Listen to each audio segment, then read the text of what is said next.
Good evening, good evening, good evening.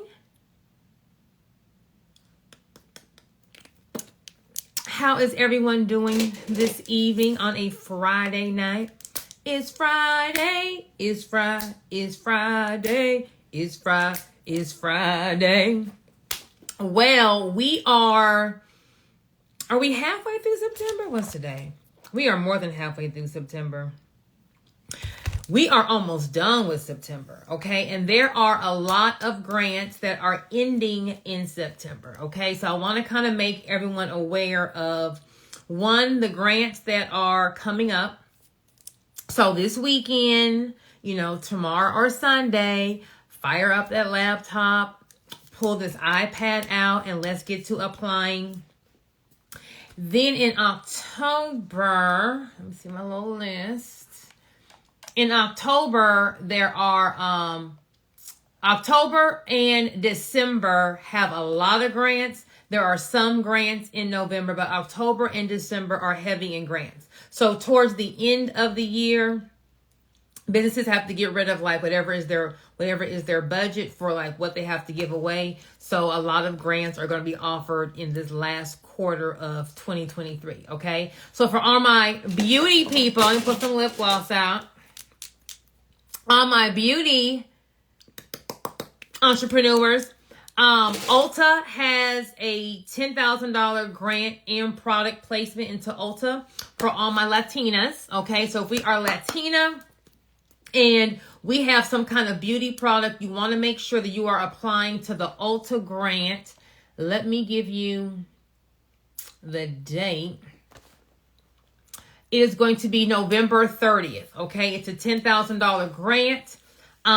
If you identify with the Hispanic race. And so, September 30th. Then for all my other beauty people, September 26th is going to be that Sephora Accelerate program. It's going to be an all paid 6-month, all expenses paid 6-month boot camp. The boot camp is going to be virtual, so you don't have to travel. They're going to go over how to market your product, proper packaging, proper product presentation, and then they will also put your product into Sephora. So a lot of grants will give you money, and then all other grants will also give you like training and product placement in a store. Okay, for all my startup businesses, I'll be posting this grant next. We have another startup grant, the Galaxy Grant. You do not have to have an LLC. You do not have to have anything set up. If you get to have a business idea, that's all that they require. I will do a grant walkthrough on this sometime next week. But the Galaxy Grant is due on September 30th. And it's for $3,750, but you don't have to have an LLC. Okay, so all my people who are like, do you have to have an LLC? I haven't started yet. I need a grant for some of my startup expenses. The Galaxy Grant is what you need. And then we have other grants that are, if you already have my grant bundle, they'll be in there. About my grant bundle. So my grant bundle is being sold by other people as theirs, okay? So the link no longer works. I have now put each section of the grant bundle in the portal. So if you're used to clicking on that link on that Google Sheet, it no longer works, okay? So you got to log into the portal to actually access all the grants. They are still all there. It's just, I can't have you making a coin off my hard work, right? So everything's going to be in the bundle. So let's get to the grants. We want to make sure that when we are applying for a grant, that we first understand, why do we need this money? Okay.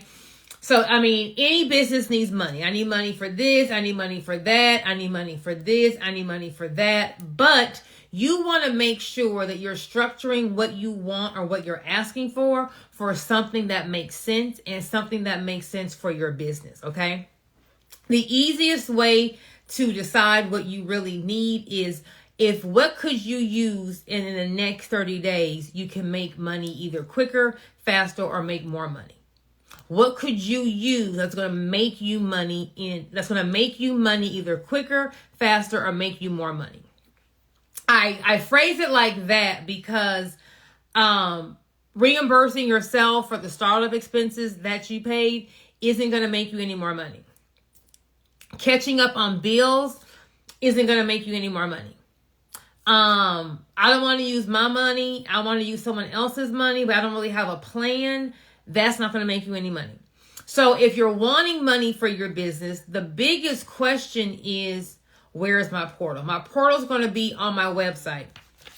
So go on my website, and then you want to click on student login, and then on the student logins where you can log in to access the grant portal. If you can't get in, you don't understand, when you enter the login, your username will be your email address, and then just hit forgot password to reset your password. If you have an issue, just email me.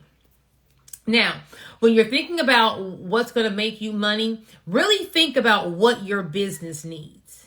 Okay? When we are applying for a grant, yes, it's free money. Yes, there's no limit to how many you can apply for. No, it's not credit-based, meaning they're not about to run your credit. No, you don't have to have financials. I mean, they're not going to ask you for any kind of bank statements, any kind of profit and loss statement, any balance sheet, any tax returns. They are not checking for any of that. They are trying to put money in the hands of an entrepreneur who's going to grow that money. Okay, so if you look at the grant from the lender's perspective, who is writing their grant proposal that's going to convince them that if they get the money, they're going to do something with the money? That's how you should be asking for the money. So what could your business use right now that would help you make money in 30 days? Great things to ask for would be, number one, inventory. Okay. Sometimes either when you're buying inventory, especially if funds are an issue, maybe we're just buying the bare necessity, like what we can afford.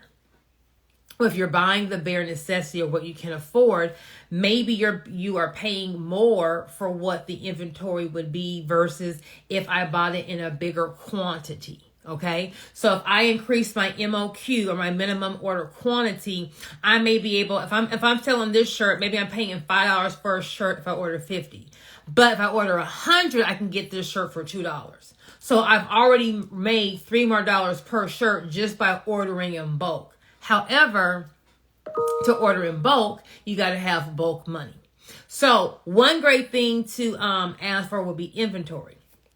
But why you need the inventory. So either, I'm currently getting an inventory, but I'm having to, buy it in smaller quantities. If I was able to make a larger order, I could get the item at a cheaper rate, thus increasing my profit. So right there, you're already saying if you had more items, you would make more money just by doing the same thing that you're already doing, just selling the same things.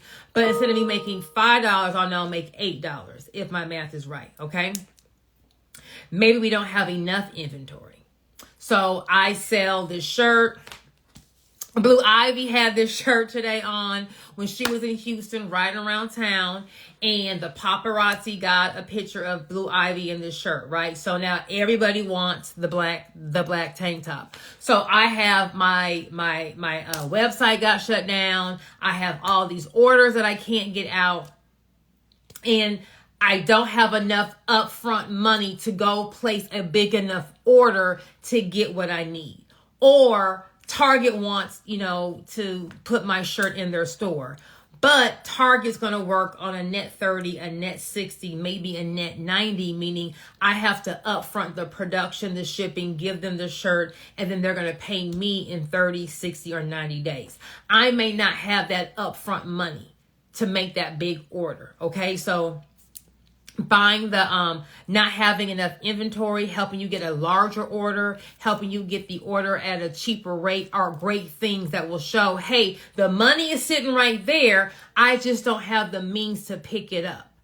I have all these orders. I have all these clients wanting this. I'm getting all these offers to do X, Y, and Z. I just don't have the funds to go pick up the money.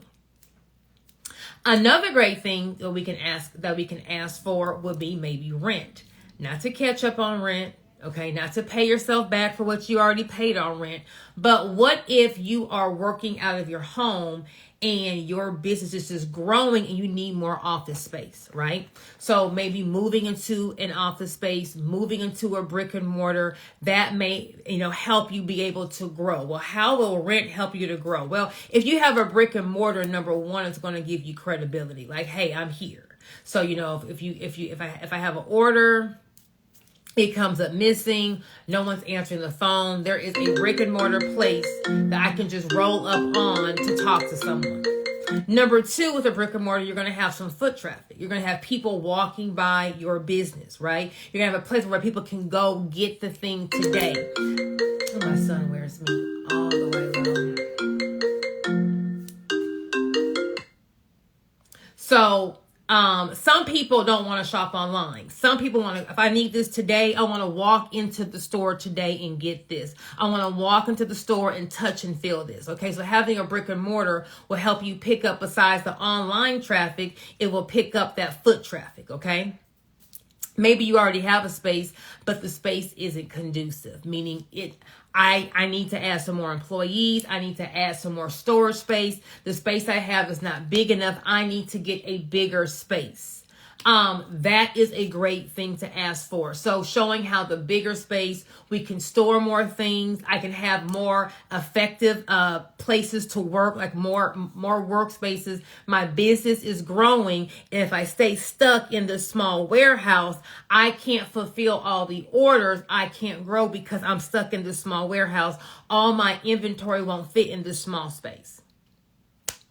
Maybe I'm making my product from home. I'm cooking some kind of dish. I'm baking something. I am making some kind of hair, skin, or body product, out of my kitchen. But Beyonce wore it on the behind the scenes, Renaissance tour video. She was getting dressed and, she done picked up this bottle of lotion and rubbed it on her arm, and someone saw my lotion. So now everybody wants my lotion, but I don't have enough space to maybe make the product, or maybe I can make the product, but I can't store the product. So if my lotion has some kind of ingredient that has to be refrigerated, right? My refrigerator at home can only house so many bottles. So maybe I can make it, but I don't have a place to store it. So I now need to go get a commercial kitchen. I need to now go get a place where I can store my product in a bigger space. Think about I'm just freestyling, right? You think about your business. What do you really need in your business that will help you make money? That's how you want to structure your need. Why do I need this money? Also, when you're doing your budget, or why do you need this money, explain what you're going to use it for, okay? Maybe I need some more computers or some more iPads, tablets. Let me do a service. So maybe I'm a coach, right? I'm a coach and I'm teaching people how to establish credit, how to build their personal credit, how to fix their credit. And I do seminars where I charge people a monthly fee and they can come to my office and we do different things. But I have them working in a portal on an iPad, right? So maybe I have some staff, but they need the iPad to be able to access the software or the CRM to be able to work with the client. Well, if my business is growing, I may need more iPads. I may need more tablets so that each person can be able to work on whatever they're working on the iPad. So I'm not just going to put iPad. I'm going to go like a little above and beyond. So iPad, so that the staff can, work with the clients on our blah, blah, blah software. So you want to make the grant board, or the grant, if you really understand not only what you need, but why you need it. We need our application to stand out. After they go through all these applications, when they look at ours, we want ours to stand out, to make an impression, to look different than all the rest. You also want to go and price what it is that you need. Take your time in this. Now, mind you, once you price what you need in your budget, you don't have to price it again. think of everything that you feel you need for your business. Now go price it. Go find an expensive version. Go find a cheap version, and then go find a middle ground version. We want to stay in the middle of the price point. So if I do need some equipment to make my product faster, I don't need to go get the Rolls Royce of equipment. I can maybe do like a Honda Accord, like a nice little middle ground. She's safe, reliable. I'm not doing a Kia Soul that may break down in a year. I'm doing something like right in the middle. So when you write down all of what it is you need and then why you need that in as detail as possible, all we're going to do now is go look at the grant. Oh, this grant's for $10,000. Let me go to my what I want page. Okay, I want this, I want that, and I want this. Well, it's just $10,000 for this grant. So I'm gonna pick two of these things on my want list and add that to this, to this grant budget. The next grant I'm applying for is $30,000. Let me go back to my want page. Okay, I can add 4 things on my want page that will be equivalent to $30,000. Bam. Oh, this grant's $100,000. Let me go to my want page. See, we have to do the work once. Like, you are going to have to do some work, but I'm trying to show you that once you do the work once, all you're going to be doing is relaying back to that same blueprint. If you DM me masterclass, I am hosting my first live masterclass. I'm a little nervous. October, I think 7th and 8th, the Teach Me How to Write a Grant masterclass, where I'm going to be giving you these templates on how to structure your budget. What is the blueprint, for what you need to have for the grant, the top 40 most commonly, asked questions in a grant application. So you kind of already have a skeleton of what needs to be asked. Of what's going to be asked. And then we're going to walk through in our class a skeleton as to how to actually answer the question.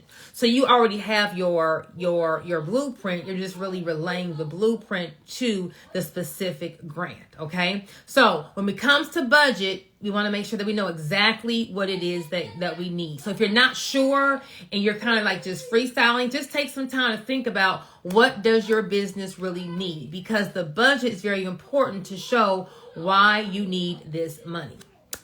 The second thing you want to make sure when you're applying for grants is that we are looking at the actual grant provider. Okay, is it a business? Is it an organization? You want to read the requirements. You want to read why they're giving the grant. Why? You want to understand the tone that you're going to use your grant. I mentioned there is a Pure Leaf no grant.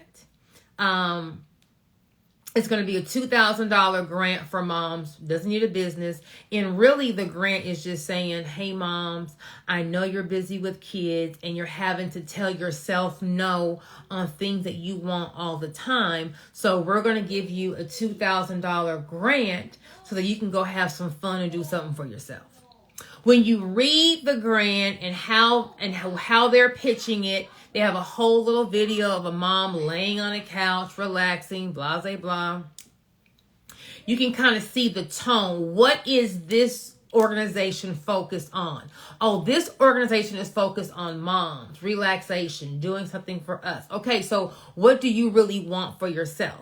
What are you always telling yourself no? Are you telling yourself no to a vacation? Are you telling yourself no to going to your favorite aerobics class? Are you telling yourself no to playing tennis or golf on the weekends? And if I had a babysitter on Saturday mornings, I could go do X, Y, and Z. Are you telling yourself no in, it's a $2,000 grant, so we can't be like, I need a house, right? What can you get? What can you really get for $2,000? Are you telling yourself no on going to the gym because you don't have daycare? Maybe you can't afford a membership. So once you read the grant organization, on their website, they're gonna talk about why they formed this grant, why their organization is so great, what was the purpose, how did they come up with this, how long has the grant been around. All of these things are important so that you know what kind of tone we want to have when you're writing. When you say tone, I'm meaning this. Who am I really writing this application for? what kind of people are going to be reviewing this? If I am going to go to a Beyonce concert, I'm probably going to wear something different than if I was going to go to a Kirk Franklin concert. Okay, so for those who don't know Kirk Franklin, he is a gospel singer. If I am going to go to a jazz club for a girls' night, that may be different than going to a Bible study. Okay, I'm trying to dress appropriately for the environment that I'm going to be in. Dress appropriate in Grant world will be, what is my tone? How am I writing this? What angle am I telling my story from? Is there any way that I can tie my business to anything that this grant or this organization or this business is really vying for? For example, if a grant is giving money to help minorities or help women or help disenfranchised people in the workplace, we are helping these people get this grant to help their business. Well, is there anything that you do in your business that helps either that same kind of demographic or a similar demographic? Okay, so if I am applying for a grant and it's for a minority-based business, it's for a woman-based business. A woman is a disenfranchised individual in the business world, meaning she's discriminated against. She's not as if you look at a woman's salary and a man's salary, it's not the same.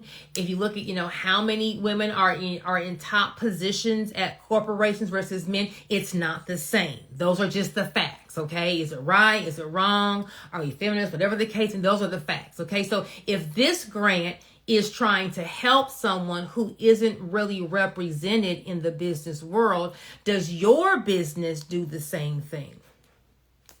Do you maybe hire women? Do you maybe hire people that have a criminal history? Do you maybe hire people that may not have a college degree or a high school diploma, like you'll accept a GED? Are you helping anyone or any kind of group in your community? Okay, so maybe we don't have anyone in those categories currently, but maybe you don't discriminate. Like at my salon and all my businesses, I've never discriminated against people that had a criminal history. My whole thing is I just want to know what it is. Okay, murder, that's a bit much. Rape, that's a bit much. But anything else, I am all for a second chance, right? So if you don't currently hire anyone that is one of those, disenfranchised categories, maybe you are open to hiring that kind of person, meaning if a person came in, they were already qualified for everything else, but they may have had a drug case back in the day, but they may only have their GED. Would you still hire that person, right? So how can we tie our business to something similar as the grant organization or the business giving the grant? Now, if you don't see a way to tie your business, baby, it's okay. I'm just trying to give you some organizations you may be able to tie the two together. So at Joy's Peach Cobbler, I believe in employing those who are disenfranchised in the workplace and don't always have a fair chance. Employment at my job is open to, the LGBTQ community. It's open to, those that may have a prior criminal history. And it's also open to those who may only have a GED. I'm not saying I have one of those people currently working for me. I'm saying I'm open to that. Maybe at Joy's Peach Cobbler, what I do is once a month, I may go, give food to the homeless. I'm trying to think food. I may either give my food to the homeless or I may give whatever excess food that is not spoiled to the Houston Food Bank, right? I have some kind of community service that I'm already doing in my business. I may provide lunches at my church. I may provide all the snacks, at a kid's basketball game. Whatever you're already doing, can you tie that in? These are just small little things that will just make your application kind of just go to the front. So, Joyce Peach Cobbler, also feels that, people need a second chance, or people need help, when it comes to food. The increased food pricing, our homeless people, or the homeless environment is blah, blah, blah, blah. So once a month, Joyce Peach Cobbler donates all of the excess food, to the so-and-so food bank so that they can, help.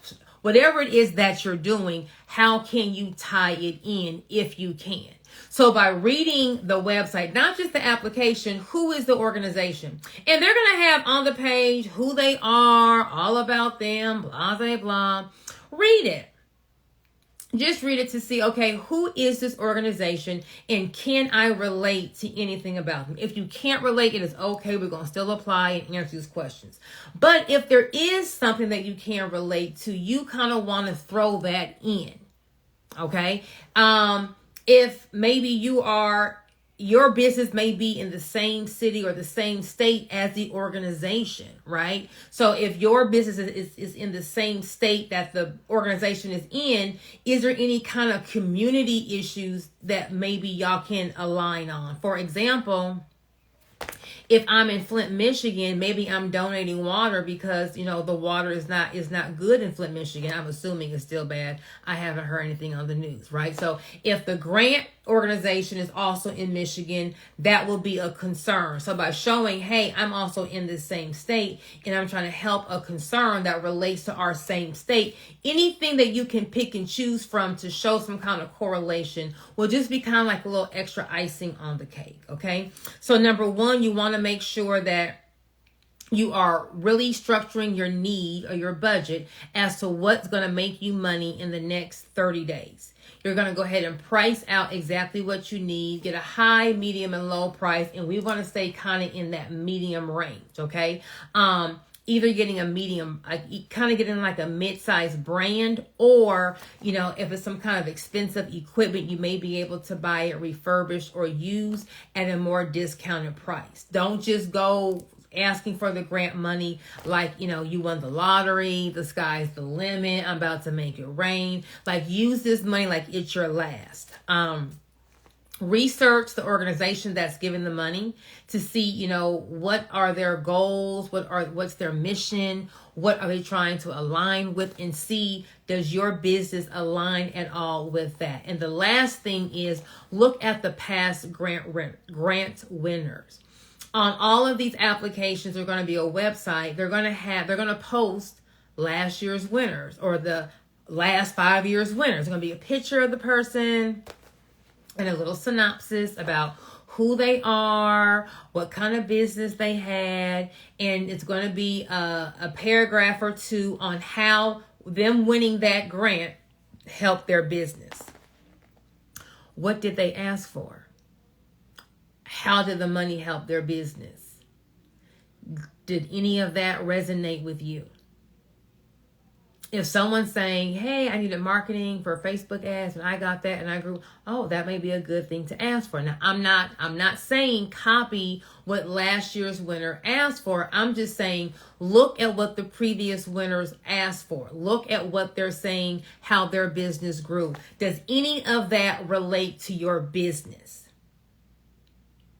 If it does relate to your business, add that on your grant worksheet as to, I need to make sure I bring this up, because if they already gave someone some grant money for marketing, that means they're going to give someone some money for grant marketing again. How can I make it sound good? So, if you're not a great writer, no problem. What is the most simplest way to ask for what you're asking? So if I'm not an English major, I've never written a grant before, I don't know what I'm doing, I have training videos in my grant bundle, I'm also doing a grant writing class. But we're going to keep our grant responses what I like to call short, sweet, and to the point. There is no need to make it longer than it needs to be. There is no need just to kind of run on to have like to make the paragraphs look to look long. Just make sure that you're answering the question, but answering the question from your heart. Show some compassion. Show that you're really loving your business. You're into your business. You want this to grow, and all of that will seep through. You can have a couple, grammatical errors. It's not going to be the end of the world. If you have a misspelling, it's not going to be the end of the world, okay? But you do want to kind of make it as professional as possible. If you have maybe notes in your phone or Microsoft Word, you can type out your answers in there. It will show any kind of misspelled words. It will come up red, so you can kind of fix those before submitting them, okay? So those would be my little kind of grant tips as to how to make your grant stand out amongst all of the rest. Make sure you're looking at all of the grants in the grant bundle for September. This coming up week should be busy because there are a lot of grants due in that 28th, 29th, 30th day. And if you need any help, make sure that you can DM me. I have a grant course coming. I have training videos in the portal. You can Google grants. If I'm not in the budget, Google grants. They should have people on YouTube talking about this. I save my lives. They'll be on my page where I kind of go through some things. There is more than one way to skin a cat. You just got to figure out what is the best way for you. Okay? So everyone have a great Friday night, and I will, of course, see you at the bank.